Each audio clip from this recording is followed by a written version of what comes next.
ဘုရားယရဏတရားယရဏသံဃာယရဏယရဏတော်မြတ်၃ပါးနှင့်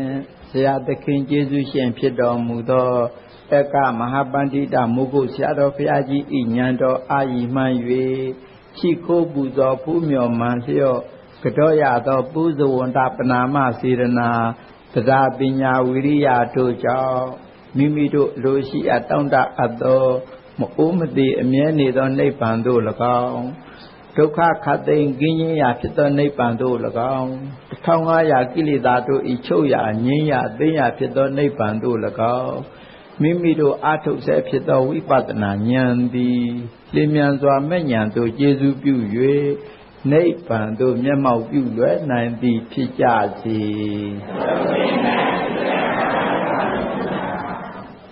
ဘုရားရှင်ကိုရောမြတ်ကြီးတို့လက်ထက်တော်အခါတုန်းက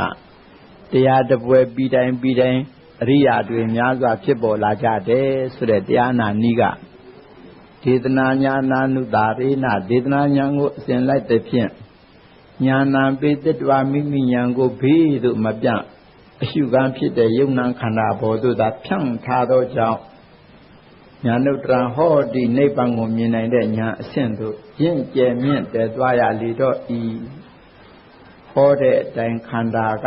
ဟောတဲ့အတိုင်းဉာဏ်ကခန္ဓာပဲလှည့်ထားကြလို့တရားသူရသွားကြတာလို့အထကထာဆရာကြီးကတောက်ကျချပြပါတယ်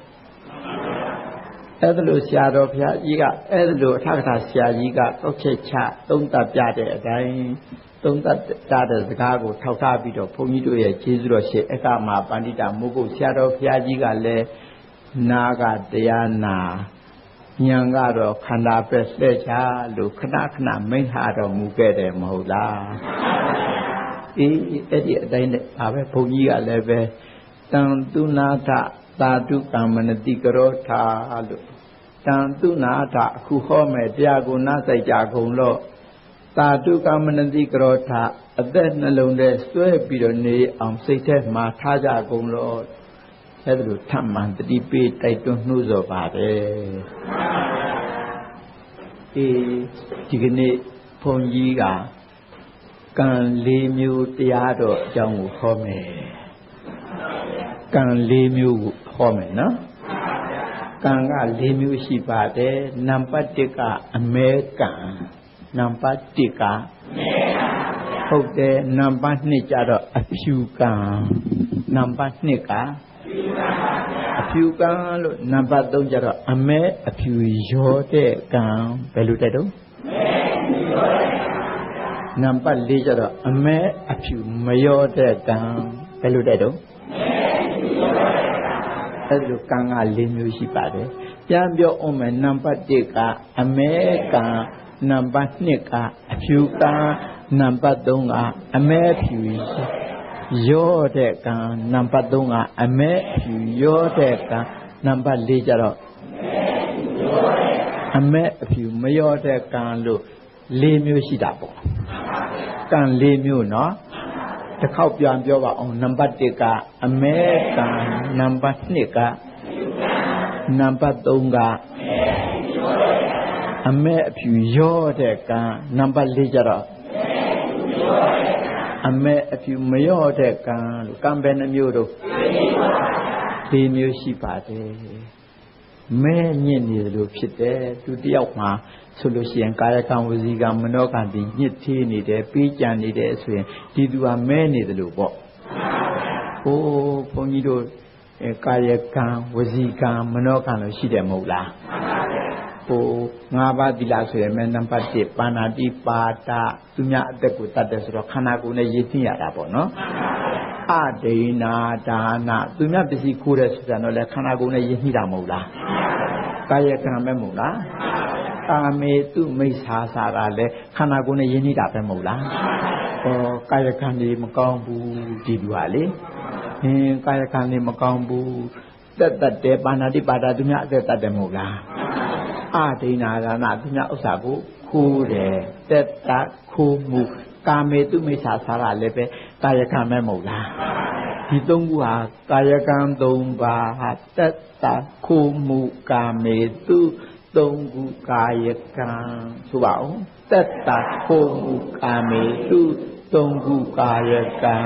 ဟောကာယကံသုံးပါမဟုတ်လားဆိုပါဦးတက်တာကိုသူသုံးခုကာယကံဟုတ်တယ်နော်အေးငါးပါးသီလမှာရှေ့သုံးပါးကာယကံသုံးပါမဟုတ်လားနောက်တစ်ပါးဆိုရင်မုသာဝါဒဆိုတော့လိမ့်ပြောတာမဟုတ်လားအဲ့ဒါလို့ဆိုရင်ပါဇက်ပါပြီပါဇက်ပါတော့ဝစီကံပေါ့မုသာဝါဒနဲ့ပတ်သက်ပြီးပိသုနာဝါစာဂုံးတိုက်တာလေဖရုတဝါစာကျတော့ကြံ့ကြံ့တန်တန်ပြောတာတန်ဖပလာပဝါစာဆိုတော့ပိန်ဖြင်းတဲ့စကားတွေကိုပြောတာ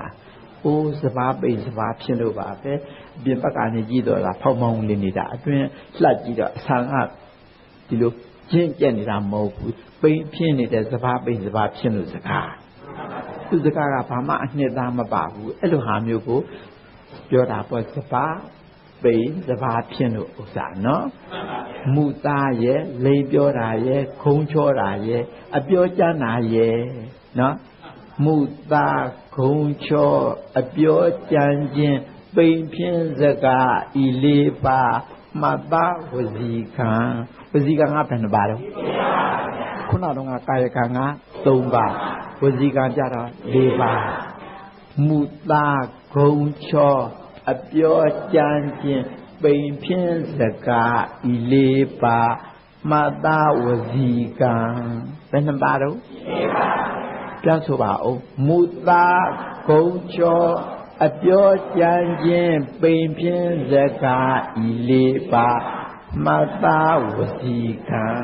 ကာယကံက3ပါဝစီကံက4ပါ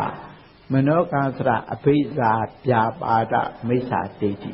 အဘိဇ္ဇာဆိုတာသူများစီစဉ်နေငါစီစဉ်ဖြစ်ရရင်ကောင်းမှာပဲ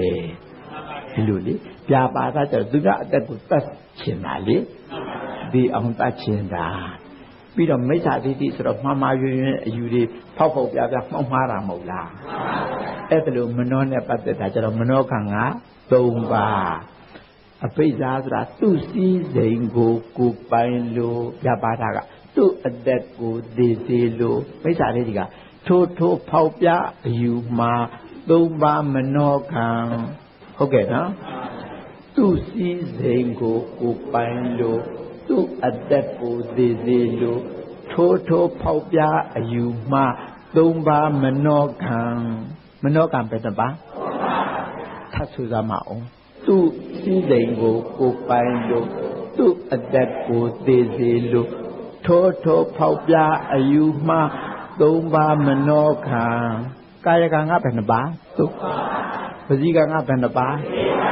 မနောကံကြတော့ဆိုတော့အလုံးဘယ်နှပါဒီ7ပါးကောင်းရဲ့လား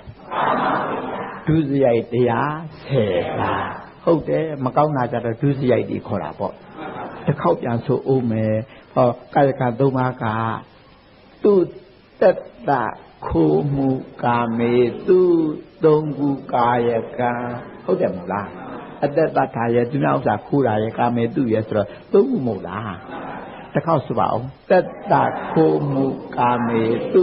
3ခုကာယကံဝစီကကြတော့4ပါမဟုတ်လား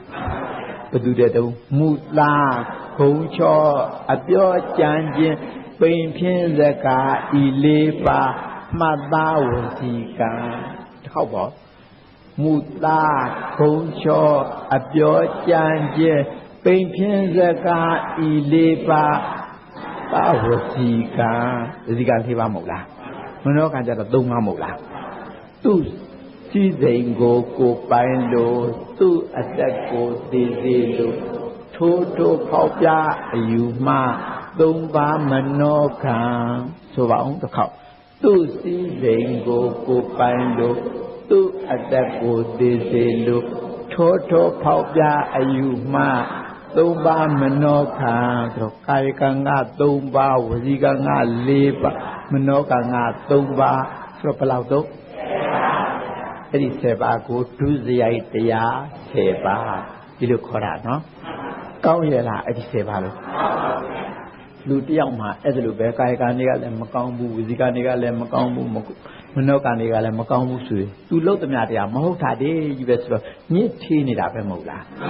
လူတယောက်မှာကာယကံက3ပါးကလည်းမကောင်းဝ ဝစီကံ၄ပါးကလည်းမကောင်းမနောကံ၃ပါးကလည်းမကောင်းဘူးဆိုတော့အလုံး10ပါးလုံးတည်းမကောင်းဘူးနော်ပြီးတော့ဒီသူရဲ့လုပ်ငန်းတွေကမဲညစ်နေတယ်လို့မနေပေဘူးလား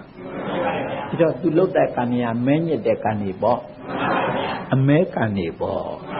ဟုတ်ပါအမဲကံတွေလုပ်ထားတဲ့လူပဲသူကြည့်ရတာနော်ဟောနောက်တစ်ယောက်ကတော့အဲ့ဒါတွေရှောင်ကျင်တယ်ဗျာကာယကံ၃ပါးမကောင်းဘူးဆိုတဲ့စောစောတုန်းကမကောင်းတဲ့ကာယကံ၃ပါးကိုလည်းသူကရှောင်ကျင်လိုက်တယ်လေ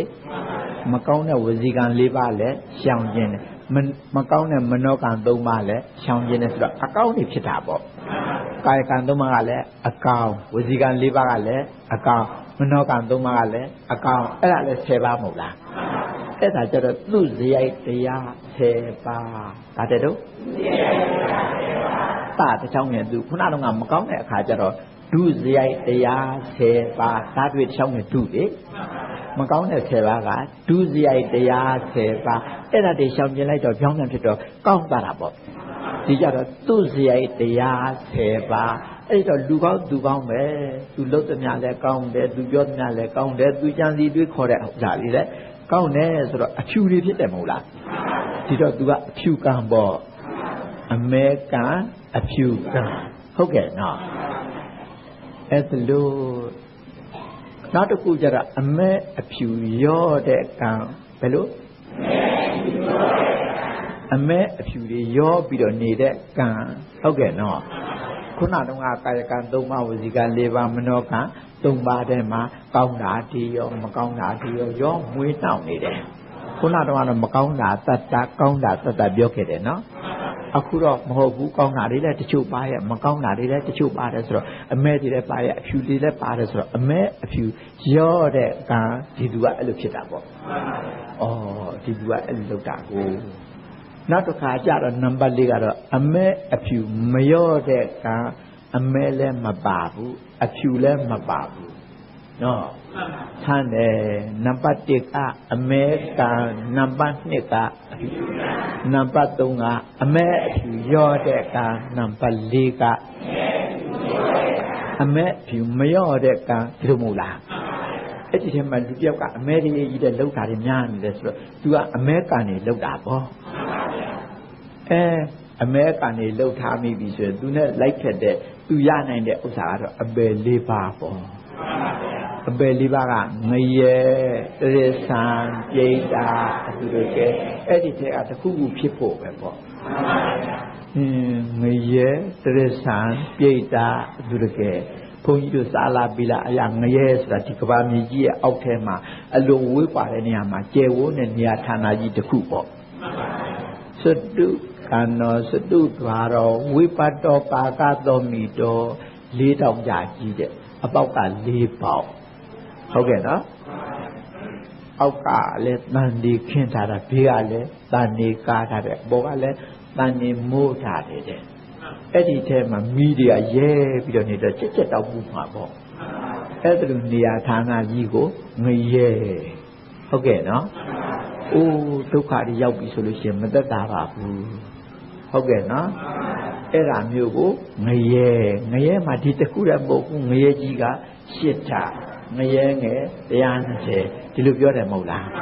အေးအဲ့ဒါလိုဒီဖြစ်နေတဲ့ဌာနတွေကိုဘာခေါ်တော့ငရဲဟုတ်တယ်နိ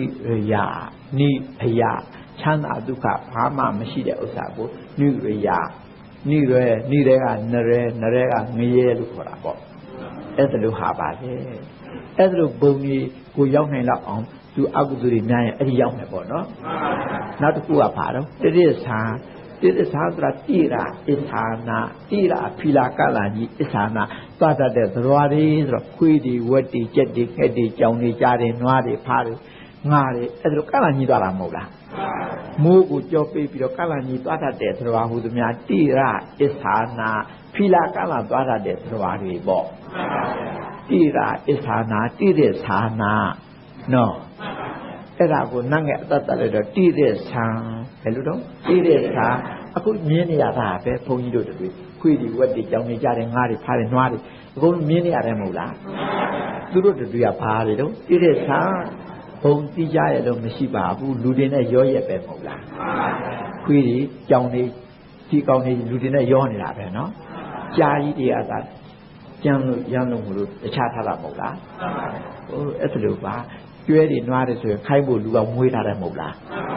ကြောင်ကလေးတွေဆိုရင်ချစ်စရာအဖြစ်နဲ့တော့မွေးထားတယ်မဟုတ်လားအဲ့ဒါလိုပါအလွန်ကျန်းတဲ့အကောင်ကြီးတွေရိုင်းတဲ့အကောင်ကြီးတွေသာလူနဲ့ဝေးနေတာလေဖီလာကလာသွားတဲ့ဥစ္စာဟုတည်းများတိရိစ္ဆာန်ပေါ့ငရဲတိရိစ္ဆာန်နောက်တစ်ခုကပါတော့ပိဋ္ဌာပိဋ္ဌာကတစ်ခါတလေမြင်ရတယ်တစ်ခါတလေမမြင်ရဘူးသူတို့မြင်စေချင်တဲ့အခါမြင်ရတယ်ကိုကြီးခေါင်းသေးကိုကြီးပုံပြက်ပန်းပြက်ပေါ့အငတ်ငတ်ပြက်ပြက်နေရတာပါတယ်သူတို့ဘုံဘဝလေအဲ့ဒါလို့ဥစ္စာကိုပါတယ်တော့ပိဋ္ဌာနော်အဲ့ဒါလိုလေးတွေပါတယ်မျိုးပါပဲဒုက္ခတွေများပြီးတော့အပဲလာပြီးတော့နေရတဲ့သူတွေအကြောင်းတွေစားတဲ့ပါတယ်မွေဒီထက်မဲ့ဆန်းဆန်းကြဲကြဲလေးတွေလည်းရှိသေးတယ်တခါတော့ကတော့ပိဋ္ဌာကလေးနှစ်ကောင်အိုးရေတဝန်ကျောင်းတော်ပြင်ဘက်ကိုဆုံးခံထွက်လာတော့ကိုရတပါအရှင်ဖျားခြုံနေရအရှင်ဖျားကလေးတာပဲဟဲ့ဘာလဲဟဲ့ဟိုတပည့်တော်မေမေကိုပြောလိုက်ချမ်းပါဗျမေမေကအစာရှာသွားတာဆာလာပြီတဲ့သားတို့ဆာလာပြီမြန်လာပါတော့အများကြီးသားတို့ကိုလည်းယူခဲ့ပါဟဲ့နင်တို့မှငါမမြင်မဲ့နဲ့ဘယ်နဲ့လုပ်မလဲဒီလိုဆိုရောပါဗျဆေးမြစ်ကလေးပေးတယ်ဒါနဲ့ရဟန်းကအဲ့ဒီဆေးမြစ်ကလေးကိုင်လိုက်တော့အအများကြီးပဲပိဋ္ဌာတွေဟိုဘက်ဒီဘက်ဝဲရကြီးတော့အကြီးကြီးတို့ငငယ်တို့တေးတို့များပုံမှန်အမျိုးမျိုးနဲ့ပိဋ္ဌာတွေအများကြီးပဲဟဲ့နင်တို့အမေကဘယ်လိုဟာတော့ငါဘယ်နဲ့လုပ်ကြည့်ရမှာတော့တပည့်တော်တို့အမေကအရွယ်ကပဲအရွယ်အသက်ကပဲလောက်ဟောဘုထတာကပဲအယောင်လက်ထက်တော့ဒုံကြီးတစ်ချောင်းကိုင်လို့ဗျအဲ့ဒါတပည့်တော်တို့အတွက်အစားရှာဆက်သွားတာဗျအခုဒီမလာသေးဘူးပြောသားမှာဗျမြန်လာခဲ့ပါတော့သားတို့ဆာလာပြီများလည်းယူခဲ့ပါအေးခုလို့ဆိုလို့ရှိရင်တော့ငါရှာရအောင်ပဲတွေ့ရပြောလိုက်မယ်ဆိုပြီးရှေ့ဆက်သွားတော့အမမများကြီးပဲလမ်းပေးမယ်ဟိုတော့လည်းဒီလမ်းသွားနေကြနော်မတွေ့အခုအများကြီးပဲဟိုကြောက်ဟုတ်ပါဘောင်းစုံပဲပိဋ္ဌာတွေအများကြီးပဲဒါကတော့ဆေးမြင့်နဲ့မြင်တာနော်တကူအဘိညာဉ်နဲ့မြင်တာမဟုတ်ဘူးနော်အဲ့ဒါနဲ့ရှောက်ကြည့်တော့တော်တော်လေးလက်သွားပြီးတော့တွေ့ပါလေရောအောင်မယ်လမ်းလေကောင်မဟုတ်ပါဒုကြီးနဲ့တောင်မွေးပေါ့လေအဲ့ဒါကြီးလဲကိုင်းလို့မဲလုံကြီးရလဲဝတ်ထားတဲ့သူတို့ပြောတဲ့အယောင်တိုင်းပဲဟုတ်ပါတွဲချီပုံကြီးကိုတဲ့ယူနေတာလမ်းလေကောင်မရှိတဲ့တွဲချီပုံကြီးကိုမဲတဲ့ပြီးတော့သူ့ရခွင်နဲ့ထဲတာပါဇက်ထဲလဲတဝါကြီးပြည့်ကြီးတွတ်လို့ပြီးတော့ရခွင်နဲ့လဲထဲလို့သားလေးတွေပို့ရှိမှာပေါ့ဒါရှိမှာပဲဆိုပြီးတော့တက္ကမကြီးခေါ်လိုက်တာပေါ့မဲသူ့မမြင်ပါဘူးသူ့ခေါ်တာမဟုတ်ဘူးဆိုပြီးတော့မမြင်အောင်မကြအောင်ဆောင်တာတက္ကမကြီးဆိုလဲသူကမလုပ်သေးဘူးတက္ကမကြီးခေါ်နေတာမကြဘူးလားတော့ရှင်းပြတယ်ပြီးတော့ခေါ်တာလားဟုတ်တယ်လေတက္ကမကြီးခေါ်နေတာဘာလို့ခေါ်တာတော့တက္ကမကြီးသားလေးတွေကမှားလိုက်တယ်မြန်လာခဲ့ပါတယ်သားတို့ဆာလာပြီတဲ့သားတို့ကိုလည်းအများကြီးယူခဲ့ပါတယ်နေပါအောင်အရှင်ပြကတပည့်တော်ကိုမြင်လို့လားမြင်တာပေါ့ဘယ်နဲ့လို့မြင်တာလို့ရှင်ပြအဲ့ဒီဓမ္မကြီးသားတွေကဆေးမြစ်ကလေးတွေပေးလိုက်တာပဲဒီဆေးမြစ်ကလေးအစွမ်းကြောင့်မြင်တာပေါ့ဘယ်မလို့ဒီမယ်လေးဆိုတော့ဖတ်နဲ့လူလက်စားတယ်တော့အဲ့ဒီပိဋ္ဌာမကြီးနောက်လည်းဆေးမြစ်ကလေးပြန်ပါသွားတော့ဘာမှမမြင်ဘူးကမဲမောတာအဲ့ဒါကတော့တကူအပင်ရှင်နဲ့မဟုတ်ပါဘူးဆေးမြစ်အစွမ်းနဲ့မြင်ရတာပါမဲအဲ့ဒါဝတ္ထုလေးတွေလည်းဆန်းဆန်းကြရရှိတယ်နော်ငရဲတရစ္ဆာန်ပိဋ္ဌာအတုရကဲတခုကအတုရကဲတဲ့လားအတုရကဲဆိုတာအတုရကာယလူလိုပဲဒီအရွယ်ပဲအမျိုးသမီးလည်းအမျိုးသမီးအမျိုးသားလည်းအမျိုးသားဒီအရွယ်ပဲပုံမပြတ်ပါဘူးသူကဘုံဘိမှန်ရှိတယ်ဒါပေမဲ့တစ်ခါတလေခံရတယ်တစ်ခါတလေစံရတယ်အဲ့ဒါလိုလေဒုက္ခတော့ခံရတာပေါ့အဲ့ဒါလိုနဲ့ရှိတဲ့ပုဂ္ဂိုလ်မျိုးတွေသူတို့ကလူနာမနေပါဘူးလူနဲ့ဝေးဟုတ်ပင်လေသမုဒ္ဒရာတွေထဲမှာကျွန်းနေရှိတတ်တယ်အဲ့လိုကျွန်းနေလဲရှိတတ်တယ်ဟိုလူသူဝေးတဲ့တောကြီးမြင်မဲ့တွေတောခေါင်နေလဲရှိတတ်တယ်တဲ့တလောတော့ကဘုန်းကြီးကကော့တောင်သွားတော့ကော့တောင်ရဲ့ဝေးတောင်ကြီးပေါ့မြင်းကြီးတောကြီးကလည်းတရားမှနဲ့တာပဲဘုန်းကြီးကထင်တယ်ဒီလိုတောကြီးတွေထဲမှာရှိမလားငါပိဋ္ဌာတွေနဲ့များတွေ့မလားတွေ့စမ်းချင်ပါပြီအတုတကယ်လေတွေ့စမ်းချင်ပါပြီဆိုတော့ကြည်စမ်းကြည့်တာမတွေ့ခဲ့ပါဘူးမတွေ့ပါဘူး အဲ့ဒါလို့လေလူနဲ့ဝေးတဲ့တော်ကြီးမြဲတွေလည်းနေတတ်ပါတဲ့အဲ့ဒါလို့နေတဲ့သရဝါတွေလူလိုတိုင်းမဲ့ဘာမှမထူပုံပြင်ကလေးတစ်ခုရှိဘူးတဲ့ဘုန်းကြီးတို့မြန်မာပြည်အထက်ပိုင်းမြင်းကြံနာကလူတယောက်လေဇနီးရာကာသာရှိတဲ့တေးသွားတယ်ဇနီးရလို့15ရက်လောက်ပေါင်းဟာပါသေးတယ်ဇနီးကယောဂတစ်ခုနဲ့အဖျားယောဂတစ်ခုဝင်ပြီးတော့သေးပါလေရောဟာဒီလိုလဲနေမရထိုင်မရပဲအိတ်မရစားမရအလုပ်လည်းမလုပ်ချင်ဘူးဒီတင်စိတ်ပြက်ပြက်နဲ့မရမှမရှိပဲနဲ့ဖြစ်ချင်ဖြစ်ကြောဟာဆိုပြီးတော့သူကမြေကနာမှာကိုသူတို့ရွာကဒီတဲ့သူ့လှေလေးတစ်စင်းလည်းရှိတော့အဲ့လှေလေးတစ်စင်းနဲ့ကြောက်မျောတော့တာ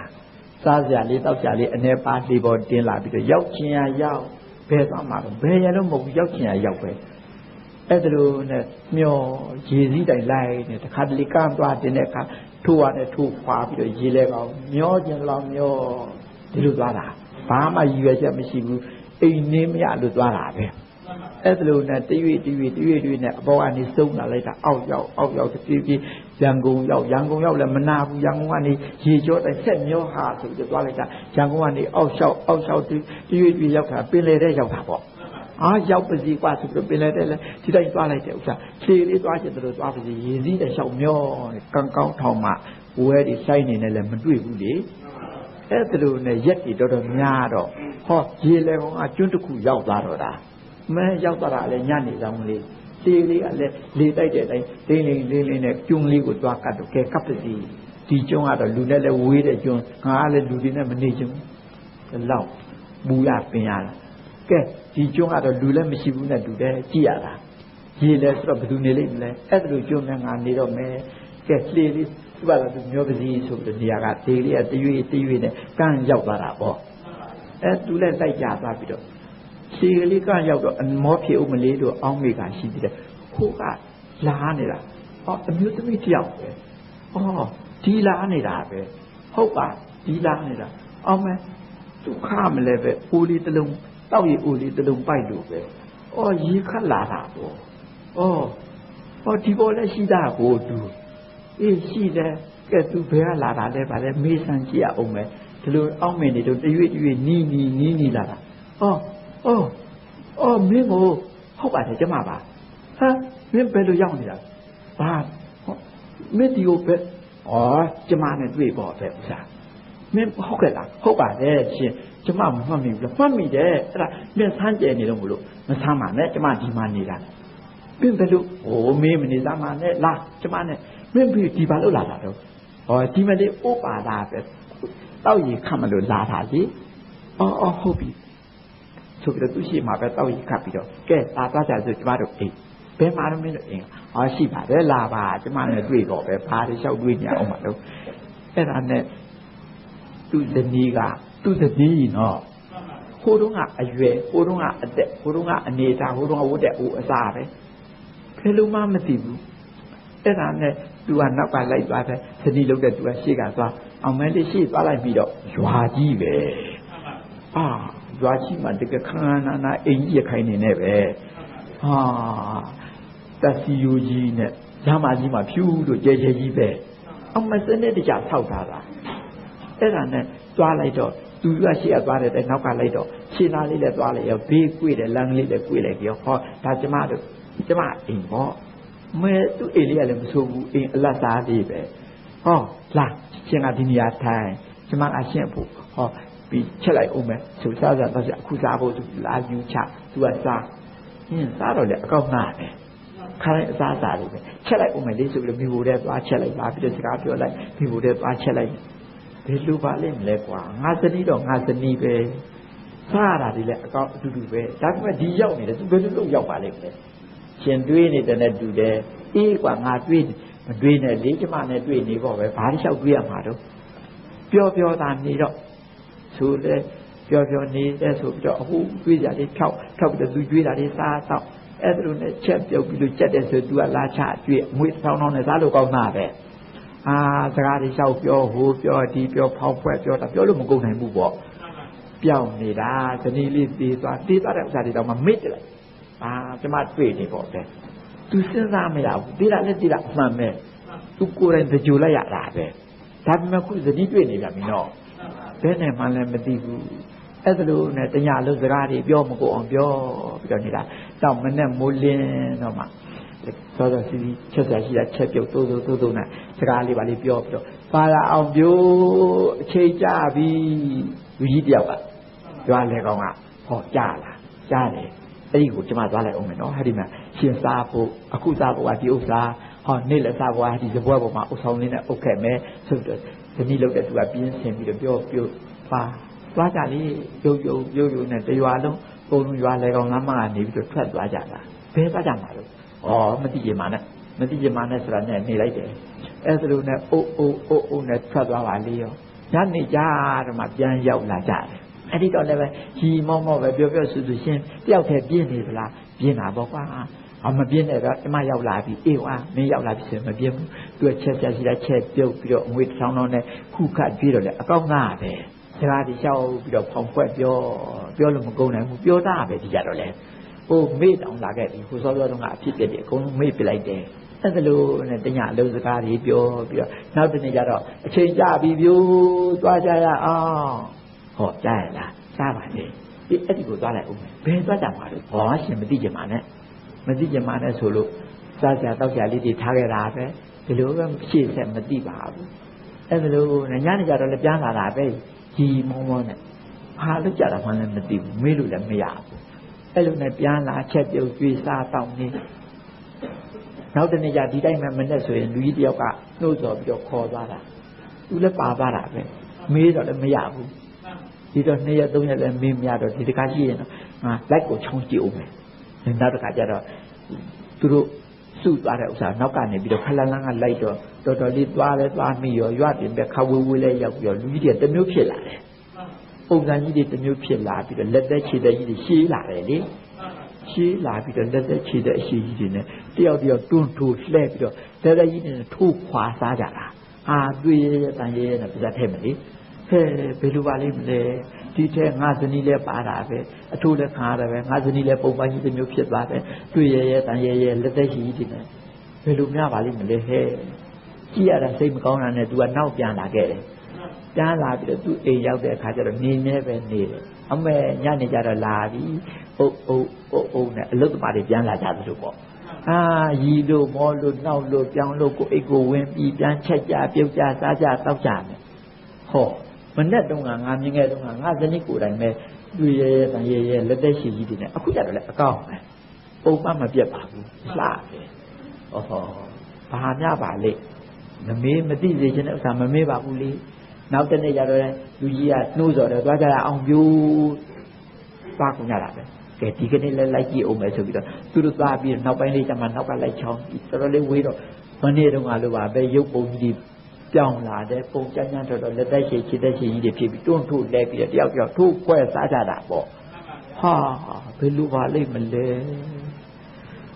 ကြည့်မကောင်းဘူးစိတ်ပြက်ရှိလို့ပြန်လာခဲ့တယ်ပြန်လာပြီးတော့သူ့နေရာသူနေတယ်ကိုကပြန်လာပြီးညနေကျတော့ဒီမောပဲရှင်းပြင်းနေသလားအေးပေါ့ကွာတယောက်တည်းပြင်းတာပေါ့မပြင်းနဲ့တော့မှပြန်ရောက်ပြီးဒီတော့လည်းအကောင့်ပါပဲမနေ့တုန်းကလို့ခြေသက်ရှိလက်သက်ရှိတွေပျောက်ကုန်ပြီနော်တွေ့ရတန်ရဲတွေလည်းမရှိတော့ဘူးဘယ်လူဒီပါလိမ့်မလဲဒီလိုပဲခါရနေပဲစကားပြောနောက်တနေ့လည်းဒီတိုင်းပဲသိကြအောင်ဆိုနောက်တနေ့လိုက်ချောင်းကြည့်တယ်နော်လေဒါတွေတွေ့ရတာပဲဘာဒီမှလည်းမသိဘူးကြည့်ရတာလည်းစိတ်မချမ်းသာဘူးဒီထက်ငါးဇနီးပါနေတာပဲကိုကြတော့ရုပ်ကိုတပြူဖြစ်သွားတယ်လေတွေ့ရတန်ရဲနဲ့ပြန်လာတယ်ပြန်လာတော့ညနေကျတော့သူတို့ပြန်လာကြညီမောပဲပြောတယ်ငါပြန်ကျင်ပြီပြန်တော့မလားတော်ရောပေါ့ကွယ်5-9ရက်ဆိုရင်တော့ပါပြီလောက်ဆိုရင်အလွန်ပြေရောပေါ့ဟုတ်ပါတယ်လွန်ပြေပါပြီပြန်ကျင်လို့ရှိရင်အခုစောစောတော့မပြန်မနဲ့ဦးနော်ညကြမှာပြန်ပါညကြတော့သူတို့ကတကူရှိတယ်လေနေ့မှာတော့တကူမရှိဘူးခံရတယ်ညကြရင်သူတို့လုပ်ချင်တယ်လို့လုပ်လို့ရတယ်ဖန်ဆင်းရင်လို့ဖြစ်တယ်လေအေးပါမင်းသဘောတိုင်းပါပဲညဆိုလည်းညပေါ့အဲ့ဒါလိုနဲ့ချက်ပြုတ်ပြီးတော့မှခဲလာဆိုပြီးတော့ပြန်မြင်နေဆိုရင်ကျမလိုက်ပို့မယ်ရွာပြင်ပဲကြည့်အောင်လိုက်ပို့ပြီးတော့လာမင်းကြီးကလည်းထိန်းညောင်စားတာဒီရင်ပြောတယ်တဲ့ ကျမချစ်သူကြီးလူရခီးကိုချောချောမောမောရောက်ပါစေတာဟိုရောက်လို့ရှိရင်လေကျမအတွက်ကုသကောင်းမှုလေးပြုပြီးတော့အမျှပေးပါဦးနော်ဟောဒါလေးမှားလိုက်တယ်နော်ဒါလုပ်ပါတယ်တော့ဟောဒါလူချင်းတယ်အမျှအစားဟိုကကုသရဲ့အဖို့ကိုသူ့ပေးတာလူချင်းတယ်နော်ဟောအေးလောက်ပါနဲ့ကွာဆိုပြီးတော့အဲ့ဒီတင်ကြောတတ်လိုက်တာကျမချစ်သူကြီးလူရခီးချောချောမောမောရောက်ပါစေတာဆိုတော့လေဝါကနေဆိုတော့သူတို့ရွာတကားလာရောက်တာဟိုအညာဒေသမြင်းညာနာမှာရှိတဲ့သူတို့ရွာတကားကိုလာပြီးတော့ဝါကနေရောက်ဟာဘယ်လိုဖြစ်ကြပါလိမ့်မလဲဒါဟာတို့ရွာကင်းလဲနဲ့တူလိုက်လေဟုတ်တယ်ဒါတို့ရွာကင်းနေပဲဟိုအိမ်ကဆိုရင်ကြီးတော်တို့အိမ်နဲ့တောင်တူတာပဲသိကြအောင်ခေါ်ကြည့်မယ်အိုးကြီးတော်ဟဲ့ကောင်းကလေးနင်ဘယ်သွားနေတာတော့ဟုတ်ပြီကြီးတော်တို့အိမ်ပဲလို့ဆိုတို့ရွာပေါ့ဟုတ်ပါအိမ်ကြီးဒီပဲအိမ်ကြီးဒါတို့ရပဲဟုတ်ပဲဆိုရင်ဦးလေးတို့အိမ်တဲ့ကိုတူတယ်။အိုးဦးလေးဟဲ့ကောင်လေးမင်းပြောင်းနေလို့တို့ရှာလိုက်ရတာဟဲ့ဘာဖဲရောက်နေတာတော့သိကြရင်တော့ကျွန်တော်အိမ်လာလိုက်ခဲ့ကြတော့ဗျာဆိုပြီးတော့အဲ့လိုပြောပြီးတော့အိမ်ဆက်သွားတော့အိမ်ရောက်တာပေါ့အဲ့ဒီတဆန်းကျယ်လို့ဘုလို့တရွာလုံးမှာပဲအိုးနဲ့လိုက်လာကြတယ်သူတို့အိမ်ဝိုင်းတစ်ခုလုံးပြည့်ရောပေါ့မင်းဘယ်လိုဖြစ်တာတော့ဆိုတော့ဖြစ်ကြောင်းပုံစံနဲ့အစားအဆုံးသူကပြောပြလိုက်တယ်ဒီအဲ့ဒီတည်းမှရှေးဟောင်းရှေးပြီးနောက်ပြီးအဖိုးကြီးကပြောတယ်မင်းဟာအတူတကယ်ဘုံရောက်လာခဲ့တာပဲဘယ်ဘုံရောက်တာအတူတကယ်ဆိုတာအဲ့လိုတဲ့ယောက်ျားဆိုလဲယောက်ျားအတိုင်းမိန်းမဆိုလဲမိန်းမအတိုင်းဒီရဲ့ဒီအသက်ပဲပုံမှန်မပြတ်တဲ့ဘုံဘိတ်မှသူတို့ရှိတာပေါ့ခုဆိုရွာကြီးပဲသူ့ဘုံဘိတ်မှရှိတာပေါ့သူတို့ကံတရားကြောင့်ဖြစ်နေတာပဲလေသို့တော့အမြဲတမ်းမချမ်းသာပါဘူးခါရတဲ့အချိန်သူခါရတယ်မဟုတ်လားညတာသူကဘုံတကူရှိတယ်စမ်းရတာမဟုတ်လားအဲ့ဒါလိုဟာကိုအတူတကယ်ငရဲတရဆန်းပြိတ္တာအတူတကယ်ဒီလေးမျိုးလုံးတကယ်တော့မချမ်းသာကြပါဘူးဆင်းရဲကြပါတယ်ဒါအပယ်လေးပုံမဟုတ်လားငရဲတရဆန်းပြိတ္တာအတူတကယ်အပယ်လေးပုံနဲ့အဲ့ဒီအမဲကန်ကိုလှုပ်လို့ရှိရင်တော့ဒီသူနဲ့လိုက်ဖက်တဲ့အကျိုးကတော့အပယ်လေးပါပဲမဟုတ်လားအပယ်လေးပါတဲ့ကတပါးပါပေါ့နော်ဟုတ်တယ်ရှစ်ပါကြောင့်ဆိုနံပါတ်1ကအဖြူကံမဟုတ်လားအမဲကန်နဲ့ရှောင်းကျင်းပြီးတော့အဖြူကံလို့ကတော့ဒီသူနဲ့ထိုက်တဲ့ဥစ္စာတော့လူပြေနတ်ပြေပြမပြေဟုတ်ဘူးလားအဲ့ဒါတော့လူပြေနတ်ပြေပြမပြေသူကဒါနဲ့လိုက်ဖက်တာပေါ့အဖြူကံနဲ့လို့တော့အဖြူအကျိုးတွေရမယ်မဟုတ်လားရှစ်ပါနံပါတ်3ကပါတယ်တော့အမဲအဖြူရော့တဲ့ကံဘယ်လိုလဲအမဲအဖြူရော့တဲ့ကံဆိုတော့လောက်တာကအမဲအဖြူတွေရော့တယ်ဆိုတော့အကျိုးပေးတော့လဲအမဲအဖြူတွေရော့အကျိုးပေးမှာပေါ့ဟုတ်ပါတွေ့နိုင်ပါတယ်ဒီခေတ်ဒီခါလည်းပဲရှင်ဘုရင်နန်းတော်သွားပြီးတော့ဆင်ဖြူတော်ကြီးဖြစ်ရတယ်ဆိုတော့ဆင်ဖြူတော်ကြီးဆိုတော့သူ့ကိုချစ်မြတ်နိုးတယ်အကောင်းအမွန်တွေကျွေးတယ်လေလုံးမိုးလုံးတင်ကုန်ကြီးနဲ့ဟုတ်တယ်လားကြားတွေစိတ်ထားတဲ့ပေါက်ပေါက်ကြီးကျွေးလို့အဲ့ဒါလို့ဆင်ကြီးလည်းကြကြနနာထားတယ်ထားပေမဲ့လို့ဖြစ်ရတာကဘာဘဝတော့တရေစာဘဝအဲ့ဒါလို့ပဲတခုကကောင်းတယ်တခုကမကောင်းဘူးရွှေငါးကြီးတွေဖြစ်ရတယ်ဆိုတာလည်းရှိတယ်မဟုတ်လားရွှေငါးကြီးတွေဖြစ်လို့ချစ်တဲ့ချစ်စရာကြီးပါပဲဒါပေမဲ့ဖြစ်နေရတဲ့ဘဝကတရေစာဘဝအဲ့ဒါလို့နော်အဲ့ဒါလို့တချို့အိမ်တွေမှာရှိတယ်ခွေးငွေစုပ်ကလေးတွေဘိုးခွေးလေးတွေပိုက်ဆံရှိတဲ့အိမ်တွေမှာရှိတတ်ပါတယ်ကြာကြာနာနာနေရတာနော်စားလို့ရှိရင်လည်းအမေသားကိုအတုံးလိုက်မစလားနဲ့ဗာနဲ့ချက်ကျွေးတာမဟုတ်လားတိုက်ပကံများနဲ့ဗာနဲ့စားရတာအမေအိတ်တဲ့ခါလဲသူ့လေချင်းလုံးချင်းအောင်လေးကိုအုပ်ပေးတာလေအဲ့ဒါလိုကြာကြာနာနာအခင်းနဲ့အချုံနဲ့လေအဲ့ဒါလိုရေချိုးပေးတယ်တန်းတန်းလေးမဟုတ်လားချစ်စရာကလေးသူ့ကိုတရွတ်တရနဲ့မဟုတ်လားဒါပေမဲ့ဖြစ်ရတဲ့ဘဝကတရစ္ဆာန်ဘဝရောအကျိုးပေးတာနော်ကုသိုလ်လည်းလုပ်ရအကုသိုလ်လည်းလုပ်ရဒီလိုမဟုတ်လားပြီးတော့ရှိတတ်တဲ့တချို့အိမ်တွေမှာပိုက်ဆံရင်းငွေချမ်းသာတဲ့အိမ်တွေမှာလူတော့ဖြစ်ရပါရဲ့သူကမတန်မစွမ်းတခါတလေလေးတခါတလေအစွန်လေးတခါတလေခြေလက်မတန်အမေဖေကတော့တတိပါပဲဒါပေမဲ့သူကဒီလိုဖြစ်နေတယ်မဟုတ်လားရောမနေဘူးလားအကျိုးပေးတာကရောနေတယ်ပိုက်ဆံရင်းငွေသာချမ်းသာတယ်လူကလူစင်မမီဖြစ်တယ်မဟုတ်လား ဒါတွေဒီခေတ်မတွေ့ရဘူးလားတွေ့ရပါတယ်ရှိပါတယ်အဲ့ဒါတွေရှိပါတယ်ဒါရောပြီးတော့ပြုတာမဟုတ်လားကုသိုလ်တော့လုပ်ပါရဲ့ကုသိုလ်ကရောမနေဘူးလားအကုသိုလ်လည်းပါမနေဘူးလားဟုတ်တယ်ဘုန်းကြီးတို့တော်တွေမှာရှိတတ်တယ်တော်တွေမှာအလှလူတယ်ဆိုပြီးတော့တာကြီးရှိတယ်ဟေးဆိုပြီးတော့အလှလူတဲ့အခါမှာလူတွေရွာစင်ကျဲဖိတ်မန္တကြီးအကြီးကျယ်ထိုးဟုတ်ပြီဘာတွေးမှာတော့မဲသားတွေးမယ်ဘယ်ကအမဲသားရအောင်ခြံထဲကထိတ်ွက်ကလေးချဆိုတော့လှူတော့လှူပါရဲ့ခြံထဲကထိတ်ွက်ကလေးကိုတတ်ပြီးတော့တွေးတာမဟုတ်လားဟာကုသိုလ်ရောအကုသိုလ်ရောနေတာမဟုတ်လားဟုတ်တယ်ဟာတို့ဥပဇင်းလာတယ်ဟေးဆိုပြီးတော့အောက်ကချက်ကလေးရိုက်ချက်တာဟုတ်တယ်မဟုတ်လားဥပဇင်းလာလို့ဟင်းကောင်းစေတနာရဲ့ကောင်းနေဖြစ်တာတော့ကုသိုလ်ပါပဲအောက်ကချက်ကလေးရိုက်ချက်တာဆိုတော့အကုသိုလ်ရောမသွားဘူးလားအဲ့ဒါလို့ဒီ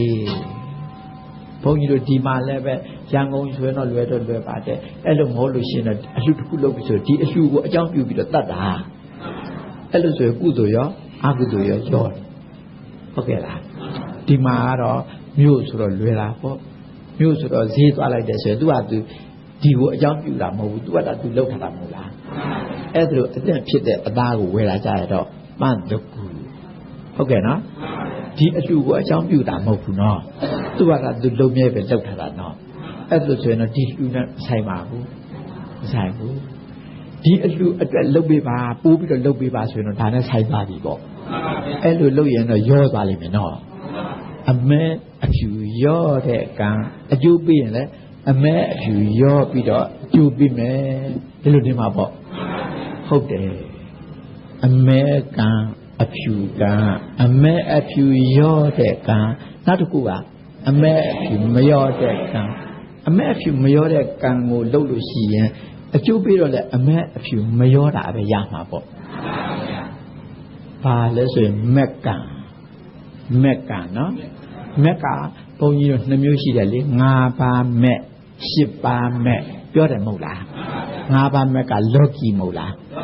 10ပါးမက်ကြတော့လောကုတ္တရာအဲ့ဒီလောကုတ္တရာအကြောင်းပြောတာမက်ထဲလေစေတနာပါတော့ကံလို့ပြောတာပေါ့နော်ဟုတ်တယ်အဲ့ဒီကံတရားထဲမှာမက်ကံဆိုတာမက်တရားဆိုတာ10ပါးပေါ့အဲ့ဒီ10ပါးပြည့်သွားပြီဆိုရင်ဘာကိုရမှာတော့နိဗ္ဗာန်ဘာကိုရမှာတော့နိဗ္ဗာန်သူ့ကိုပြင်တာမဟုတ်လား5ပါးနဲ့နိဗ္ဗာန်မြင်လားမမြင်ဘူးအခြေခံပဲဖြစ်တယ်10ပါးဖြစ်လိုက်တဲ့ခါကျတော့မှနိဗ္ဗာန်ကိုမြင်တယ်လို့ဆို10ပါးကအကြောင်းတရားလို့ပေါ့လေအဲ့ဒါရှိလာတဲ့အတွက်နိဗ္ဗာန်မြင်ရတာကအကျိုးတရားသဘောမျိုးလို့တကယ်တော့အကျိုးတော့မဟုတ်ဘူးနော်သူ့ဘာသာသူရှိနေတဲ့ဥစ္စာကိုမြင်ရတာနော်အဲ့ဒီနေရာမှာမက်ဆိုတဲ့ဥစ္စာက10ပါးမက်နော်သူကအမဲလားမဟုတ်ပါဘူးအဖြူလားမဟုတ်ပါဘူးအမဲမဟုတ်တဲ့အတွက်အမဲကိုလည်းအကျိုးမပေးဘူးအဖြူမဟုတ်တဲ့အတွက်အဖြူကိုလည်းအကျိုးမပေးဘူးသူ့ရဲ့ဥစ္စာကအမဲအဖြူမရောတဲ့ကံဆိုတော့အကျိုးပေးရင်ဘာရမလို့အမဲအဖြူမရောတဲ့အကျိုးကိုပဲရမှာပေါ့ဟုတ်ကဲ့လားသတိပြုဘုန်းကြီးတို့ခုတရားဓမ္မတို့အလုတ်လုတ်နေတာအမဲအဖြူမရောတဲ့အကျိုးကိုရချင်တာနော်နိဗ္ဗာန်မဟုတ်လားနိဗ္ဗာန်ဆိုတာအမဲကြောင့်ဖြစ်တာလားမဟုတ်ဘူးအဖြူကြောင့်ဖြစ်တာလားအမဲအဖြူရောတဲ့ကံကြောင့်ဖြစ်တာလားမဟုတ်ဘူးသူ့ရဲ့အကြောင်းရင်းကကိုပဲအမဲအဖြူမရောတဲ့ကံဆိုတော့ရတဲ့အကျိုးကလည်းအမဲအဖြူမရောတဲ့အကျိုးဆိုတော့နိဗ္ဗာန်မဟုတ်လားအေးအဲ့ဒါလို့တယ်ဒါဖြင့်ဘုန်းကြီးတို့အမဲအဖြူမရောတဲ့ကံဖြစ်အောင်လုပ်ဖို့လိုတာပေါ့အခုဆိုရင်ကုသိုလ်ကောင်းမှုတွေကြီးတဲ့တတ်လုပ်တယ်တရားမပါဘူးဆိုရင်အဖြူကနေပေါ့အခုဆွန်ကျွေးတယ်ဆိုတော့ပြီးလိုက်ရေးတိုက်တယ်လှူတယ်တန်းတယ်ဆိုရင်တရားမပါဘူးဆိုရင်အဖြူတက်တင်လောက်တာပေါ့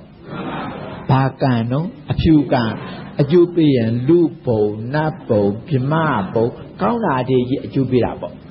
သို့တော့ကောင်းတယ်လို့သာပြောတာပါသစ္စာဖွဲ့ပါသစ္စာဒုက္ခသစ္စာဆိုတော့ကောင်းကြီးတယ်မပြောနိုင်သေးဘူးနော်အမဲအဖြူရောတာကြတော့မပြောလိမ့်မယ်တဲ့ရောနေမှာမဟုတ်လားဟောဟိုနံပါတ်4ကျတော့အမဲအဖြူမရောတဲ့ကံဘာတဲ့တော့အမဲအဖြူမရောတဲ့ကံကိုလုပ်ပြီးဆိုရင်ရလို့ရှိရင်လည်းအမဲအဖြူမရောတဲ့အကျိုးရမယ်မဟုတ်လားသူကဘာတော့နိဗ္ဗာန်ခုအဲ့ဒါနိဗ္ဗာန်လို့ရင်တော့မဟုတ်လား ဒီလိုဆိုရင်ဘုန်းကြီးတို့လုံနေကြတဲ့ဥစ္စာအမဲအဖြူမရောတဲ့ကံဖြစ်အောင်လုပ်ဖို့လိုတာပေါ့အဲ့ဒီဟာသာလုပ်လို့ရှိရင်တော့ဟောအားကိုးရပါတယ်အစတုန်းကမဲခြင်းမဲနေပါစီအမဲအဖြူမရောတဲ့အဆင့်တိအောင်ရောက်အောင်လုပ်ရမယ်နော်ဘုန်းကြီးတို့ဇတ်တော်ဒီထဲမှာကုက္ကုတမိတ်တာဆိုတဲ့မုတ်ဆိုးကြီးတယောက်ရှိတယ်ကုက္ကုတမိတ်တာဆိုတဲ့မုတ်ဆိုးကြီးတကယ်အရက်ကြီးကထွားထွားအသားကညူညူရေမောက်ကြီးကကာကာပေါ့ရေအုပ်ကြီးကကာကာယောက်ျားပြီးသားပါတယ်အဲ့ဒီလူကြီးမနဲ့မိုးလင်းလာပြီးဆိုရင်လေတွေမြွတ်တွေကြော့တွေဓာတ်တွေလမ်းနေနဲ့ယူသွားပြီးတော့ကြော့ခွင်းနေနဲ့တောထဲရောက်တော့ထောင်းတာပေါ့ဥကောင်တွေထောင်းမိတာပေါ့မိတယ်ဆိုရင်အဲ့ဒီပူကောင်တွေဖြုတ်ပြီးတော့ရှောနဲ့သီးလာပြီးတော့အိမ်ယူလာညမှာစီစဉ်ပြီးတော့နောက်တနေ့လှဲကြီးနဲ့တင်ပြီးတော့မြို့တဲကိုမောင်းတာပေါ့အေးနဲ့မြို့တဲမောင်းသေးတဲ့ကြတော့ရောက်အဲ့ဒီကရတဲ့ပိုက်ဆံနဲ့ဆန်းလေးတွေစီးလေးတွေဝဲလာပြီးတော့သူ့ရွာရောက်တဲ့အခါကျတော့အဲ့ဒါချက်ပြုတ်စားတယ်စားတော့ပြီးပြီဆိုရင်ဓာတ်တွေလာနေယူထွက်တာပဲသူ့ပါလေသူ့အလောက်ကဒါပဲနေစဉ်ဓာတ်တွေလာနေညှော့နေကြော့ဖမ်းမိတယ်များခုနလုံးကလို့ပဲလျှော်ခွင်းနဲ့တုတ်ချီတွဲလာဒီကြတော့ညပြင်းစင်ပြီးတော့မနဲ့ဆဲနဲ့တင်မျိုးတဲ့သွားရောက်တာပေါ့အဲ့ဒါလိုနဲ့လုံနေတာရက်ပေါင်းလပေါင်းနှစ်ပေါင်းတောင်ချီလာပေါ့ဒီလူကြီးနော်ကုက္ကုတမိတ်တာအဲ့ဒါဈေးတဲ့ကိုဆဲကြီးနဲ့တင်မောင်းလာတာကိုပဲတနေ့တော့လမ်းဘေးမှာရှိနေတဲ့တိုက်အပေါ်ဓာတ်ကနေပြီးတော့ပြေတဲ့ပေါက်ကလေးလှပ်ပြီးတော့ကြည့်လိုက်တော့အဲ့ဒီလူကြီးမင်းကလေးတယောက်ကကြည့်လိုက်တော့အဲ့ဒီလူကြီးမြင်တာပေါ့အောင်မလေးမနေနိုင်မထိုင်နိုင်ဖြစ်တဲ့ရှာပါဒီလူကြီးကိုနော်ဟိုကမိုးဆိုးကြီးမဟုတ်လားအဲ့ဒါကိုသူ့အိမ်မှာခိုင်းစီနေတဲ့ကောင်မလေးခေါ်ပြီးတော့ဟဲ့ကောင်မလေးဟောက်ဟိုလူကြီးလေးမှတ်ထားစမ်းဟောက်ဈေးတဲ့သွားတယ်အပြန်ကြတော့မြို့ပြင်ပဲရောက်လို့ရှိရင်တမ်းမပြန်မနဲ့အောင်လှဲကိုရပ်ထားပါအောင်လာပြောကြည့်ဟိုကလေးကဘာရညာရမသိဘူးပေါ့ပြောကြည့်ဆိုတော့ပြောတာပေါ့ငါဘယ်သူကပါလဲငါနဲ့တည်တဲ့သူဘယ်သူမှမရှိပါဘူးလို့အောင်းမိနေတယ်အဲလေဘယ်သူမှမရှိရှိသူပြောတဲ့အတိုင်းငါရပ်နေမယ်ဆိုပြီးတော့ပြန်ကြတော့အဲ့ဒီတကားပေါ့အထွက်နာလေးရပ်နေတာပေါ့အဲ့ဒီအချိန်တော့ကိုညီချွတ်ထွက်မယ်ဆိုပြီးတော့ညာတန်ပေးပြီးတော့ခါတိုင်းလို့ပဲသူ့အပေါင်းပေါ့အစီခိုင်းနေနဲ့သွားကြတာမဲမင်းကြီးမဟိုရောက်တော့တကားပေါ့ကလည်းရောက်ကြသူကဆဲပေါ်တက်တော့တာပေါ့တစ်ပင်သူတွေလည်းအားတင်နေတယ်ဆဲပေါ်တက်တော့ဘယ်သူမှလည်းမပြောတာဘူးမောင်းဘယ်မောင်းအမှာတော့ဟိုမောင်းတာမှရှင်ကျမလည်းသွားကြရှိလို့ဆိုတော့ねဟိုကမောင်းနေအေးနဲ့မောင်းတော့တစ်ပင်လူလည်းမပြောတာဘူးပေါ့ဆဲပေါ်ပါသွားပေါ့ပါသွားတာမဟုတ်သူကသူကိုလက်ပေါ်တက်သွားတာမဟုတ်လားအဲ့လိုအဲ့ဒါနဲ့လမ်းလျှောက်တော့သူကလက်နောက်မီးကနေပြီးတော့ထိုင်လိုက်ဒါဟိုရှိကနေပြီးလက်ကြီးမောင်းအေးနဲ့မောင်းတော့လမ်းတစ်ဝက်လောက်ရတော့ခမဘယ်ရွာသွားမှာတော့ရှင်ကစကားများတယ်မောင်းသားမှာဆိုတော့ねမောင်းပြီးသွားတယ်စကားလည်းမပြောဘူးတယောက်နဲ့တယောက်အပေါက်ဝါရောက်တော့ရွာပေါက်ရွာတော့ဒါကျုပ်တို့ရွာကြရွာနဲ့ဝင်တော့မလို့ခမဆင်းကျမမဆင်းနိုင်ဘူးကျမတို့ရွာလေးအဲ့ဒါကြောင့်ကိုယ့်အိတ်ကိုဝင်တော့မလို့ရှင်ဆင်းတော့ကျွန်တော်မဆင်းဘူးချက်ဘဲသွားမှာတော့ဘဲမှာသွားဖို့မဟုတ်ဘူးကျွန်တော်ကလိုက်လာတာဒီလူကရှင်ဒီလိုမလုပ်နဲ့နော်စဉ်းစားစားလုပ်လိုက်လာတာကအမျိုးသမီးကလိုက်လာတာဗျာဆဲမောင်းရတာကမုတ်ဆိုးကြီးမဟုတ်လားမုတ်ဆိုးကြီးကမောင်းတာဒါကျွန်တော်တို့ရွာရှင်းတော့ကျမမရှင်းနိုင်ဘူးဒီလိုပြောတာဘဲသွားမှာတော့ဘဲမှာသွားတာမဟုတ်ဘူးကျမလိုက်လာတာခက်လိုက်တာခမစဉ်းစားစားလုပ်နော်စဉ်းစားပြီးသားခက်နေပြီအဲ့ဒါနဲ့အိမ်ကိုလက်ကြီးနဲ့သဲသွားရတော့တာပေါ့အဲ့ဒါနဲ့မိုးဆိုးကြီးနဲ့ရရုံဆိုတော့မဲလေမိုးဆိုးကြီးရဲ့ဇနီးလုံနေလိုက်တယ်နော်တထေးသမီးနော်သူကသောတာပန်နော်သောတာပန်ဖြစ်ပြီးသားနော်အခုဘာဖြစ်နေလို့မိုးဆိုးကြီးရဲ့ဇနီးလုံနေလိုက်တယ်အဲ့ဒါလိုနဲ့မိုးဆိုးကြီးနဲ့နေလိုက်တာအိမ်ကအမေဖေတွေဆိုလို့ရှိရင်ဘာပြောကောင်းမလဲဒီကဆိုရင်အမေဖေတွေကစင်စီမြင်းရတာကိုမြင်နေတယ်မဟုတ်လားအခုတော့အမေဖေတွေမျက်နှာတော့မထောက်ဘူးဒီလောက်ရှိလာတဲ့ဒီခွေးမအမွေပြလောက်တာပေါ့ဟုတ်တယ်ဒီလိုပဲလောက်မှာပဲမဟုတ်လားသူ့ဘာသာသူပြတ်မပြတ်ဆိုပြော အဲ့ဒီလိုနဲ့နေလိုက်တာမိုးဆိုးကြီးဇနီးလို့နေလိုက်တာသား1ယောက်2ယောက်3ယောက်4ယောက်5ယောက်6ယောက်9ယောက်ရရောမိုးဆိုးကြီးကတော့ခါတိုင်းလိုပဲတော်တဲ့ထွက်ရပဲပေါ့အဲ့ဒီလိုနဲ့တနေ့တော့ဒီသားတွေလည်းအပြိုင်ပဲအရင်ကူကြီးထွားလာကြပြီနော်အဲ့ဒါနဲ့အရွယ်ရောက်ကုန်ပြီလေဆိုတော့ရွာထဲမှာသူတို့အရွယ်ရောက်တဲ့အရွယ်ချင်းကိုအိမ်ဒီအိမ်မှာရှိနေတဲ့မိန်းကလေးတွေကိုတင့်တော်ရနဲ့ပြောဆိုပြီးတော့ပေးစားလိုက်တာချွေးမလည်း9ယောက်သား9ယောက်ရှိတော့ချွေးမလည်း9ယောက်အိမ်ဝင်းကြီးအရဲ့ကြီးဘယ်မှမရွှေ့ကြနဲ့ဒီထဲမှာပဲအိမ်ဆောက်နေကြဆိုတော့အိမ်ကလည်း9အိမ်နေမှာပေါ့အမေဖြစ်အိမ်မှာဆိုရင်တော့10အိမ်နေမှာပေါ့ဒီလိုနဲ့နေရတိုင်းနဲ့မိုးဆူကြီးကခါတိုင်းလိုပဲသွားလာပါပဲပိုးကောင်ထောင်းအဲ့ဒါလိုနဲ့ပိုးကောင်နဲ့မိလောက်ပြီးဆိုတော့သွားဖြုတ်တဲ့ခါကျတော့ဒီကနေ့ပိုးကောင်တကောင်မှမမိဘူးဟာဒီဘက်ကွင်းကြည့်လည်းမမြင်ဟိုဘက်ကွင်းကြည့်လည်းမမိဟိုဘက်ကွင်းကြည့်လည်းမတွေ့ဒီတဲ့ဘာမှဘယ်သူလားရှုပ်တာပါလိမ့်မယ်ဒီမင်းချီရတွေ့တယ်သူရှိရမယ်ဆိုတော့သူပေါ်နှောင့်ယှက်တာဆိုတော့ချီရတိုင်းတစ်ဖြည်းဖြည်းတွေ့လိုက်တာတစ်ပြက်ဟောတွေ့ပါဆိုပြီးတော့တစ်ပြက်အောက်မှာငုတ်တို့ထိုင်းနေတာလေဖရာကိုတော်မြတ်ကတစ်ပြက်အောက်မှာသွားပြီးငုတ်တို့ထိုင်းနေလိုက်တယ်လေအဲ့ဒီတွေ့ကွာဆိုတော့လေးကြီးနဲ့ချိန်တာဖရာကိုတော်မြတ်ကိုလေချိန်နေပါလေလေးကြီးပြစ်လို့လည်းမရပါဘူးတဲ့မြောက်လို့လည်းမရအောက်ချလို့လည်းမရချင်းရသားဖြစ်နေတော့လားအဲ့ဒါလိုနဲ့တော်တော်ကြီးကြားသွားတော့အိမ်အစနီးလောက်တဲ့သူကဟဲ့ကောင်းကလေးတွေသားတွေနင်တို့အဖေဒီချိန်ပြန်လာနေကြအခုမလာဘူးရန်သူတွေ့နေလို့နဲ့တူတယ်ဟဲ့နင်တို့လိုက်ကြမှာတော်မယ်ဆိုတော့သားတွေကလည်းမုတ်ဆိုးတွေပဲလေးတယောက်တစ်စင်းစီနဲ့ဆွဲပြီးတော့လိုက်တာအဖေသွားနေကြတော့ပေါ့တွေ့ပါပြီပြဟိုမှာအဖေကတစ်ပင်ရိပ်မှာရှိနေတဲ့ပုဂ္ဂိုလ်တယောက်ကိုချိန်နေတာမဟုတ်လားတွေ့ပါကွာရန်သူဆိုသားတွေကလည်းကိုစီပြေးတယ်ပြီးတော့လေးတွေနဲ့ချိန်နေတာဆရာကိုချိန်နေပြစ်လို့မရပါဘူးတဲ့ကြောက်ရွံ့ကြီးတယ်လို့ပဲဒီတိုင်းဖြစ်နေတယ်အဲ့ဒါနဲ့တရွေ့နဲ့နောက်တော့မှောင်တော့မလို့အခြေအနေဖြစ်လာတော့ဟဲ့ကောင်းမတွေဖွေးမတွေကိုပြောတာနင်တို့ယောက်ျားတွေလည်းပြန်မလာဘူးဟဲ့နင်တို့ဟိုအဖွေးကြီးလည်းပြန်မလာဘူးအခုဆိုတော့ကိုရန်သူတွေ့နေလို့နဲ့တူတယ်လိုက်ဖို့ကောင်းတယ်ဟဲ့နင်တို့ကလိုက်ဖို့ကောင်းတယ်ဟဲ့ဆိုတော့ချွေးမတွေကလည်းလိုက်ဖို့ပညာစင်ရနေတော့မဖြစ်ပါဘူးဟဲ့ငါပါလိုက်မယ်ဟဲ့ဆိုပြီးတော့အမေကြီးလုပ်တဲ့သူလည်းလိုက်တော့တာအဲ့ဒါလိုနဲ့သွားနေကြတော့တယ်သွားရောအဲ့ဒီမှာသွားတွေ့တာပဲလေးကြီးတွေချိန်လို့မဟုတ်လားဟဲ့မလုပ်ကြနဲ့ဟဲ့အဲ့ဒါငါအဖေဟဲ့မပြစ်ကြနဲ့ဟဲ့အဲ့ဒါလိုအမေလုပ်တဲ့သူကပြေးတယ်ပြီးတော့လက်အုပ်ချီရသားနဲ့ဖျားရှည်သွားပြီးတော့ဒူးထောက်ရသားရှီခိုးလိုက်တာပေါ့လေအဲ့ဒီအတန်ကိုမိုးဆူကြီးကကြားတယ်ဟဲ့မပြစ်ကြနဲ့ဟဲ့ငါအဖေဟဲ့ပြောတယ်မဟုတ်လားသူ့အဖေဆိုတာသူ့အဖေဆိုရင်ငါရောက်ခမှာပေါ့မိုးဆူကြီးကလေဟိုသားတွေကလည်းတို့ဒီလိုဆိုရင်တို့အဖို့ပေါ့ဖြစ်ကုန်တာပေါ့စိတ်ကအဲ့လိုဆိုရင်ပဲဆွေမျိုးတော်သားတယ်ဆိုတော့ဒေါသစိတ်ရော့ကုန်ပြီပေါ့အဲ့ဒီတော့မှလေးတွေလည်းပဲရော့ကြပြီးတော့အကုန်လုံးဘုံနဲ့အောက်မြေကြီးကိုချလိုက်နိုင်ပါတဲ့အမေလုပ်တဲ့သူကဒုတုတ်ရသားရှိခိုးနေတာဆိုတော့ကျန်တဲ့သူတွေလည်းဒုတုတ်ရသားဖြစ်ကုန်တာပေါ့သား9ယောက်ချွေးမ9ယောက်ဆိုတော့ဘယ်လောက်တော့14ယောက်ပြီးတော့မုတ်ဆိုးကြီးရောဆိုတော့15ယောက်အမေလုပ်တဲ့သူရောဆိုရင်အဲ့ဒါလေအကုန်လုံးတုတ်ရသားပုံရသားဖြစ်တော့ဒီတယ်မြတ်စွာဘုရားကသင်တို့တွေဟာကြီးလေးတဲ့အလုပ်တွေလုပ်နေကြတာပဲသင်တို့တွေဟာဒုက္ခရောက်ကြတော့မလို့ဆိုပြီးတော့ဘုရားကိုယ်တော်မြတ်ကရှုဖို့ရှုနည်းမှတ်ပေါ်ပန်းနည်းတွေပြောတာပေါ့ကဲဒီအချိန်ကစပြီးတော့အကုန်လုံးရက်လက်ရစမ်းစိတ်တွေဘယ်မှမပြေးရနဲ့ကဲတမာတိတည်အောင်လုပ်လိုက်ကြစမ်းဆိုတော့ဒီတင်ကိုယ်စီကိုငါစိတ်တွေငြိမ်အောင်တမာတိထူထောင်လိုက်ကြတာလေ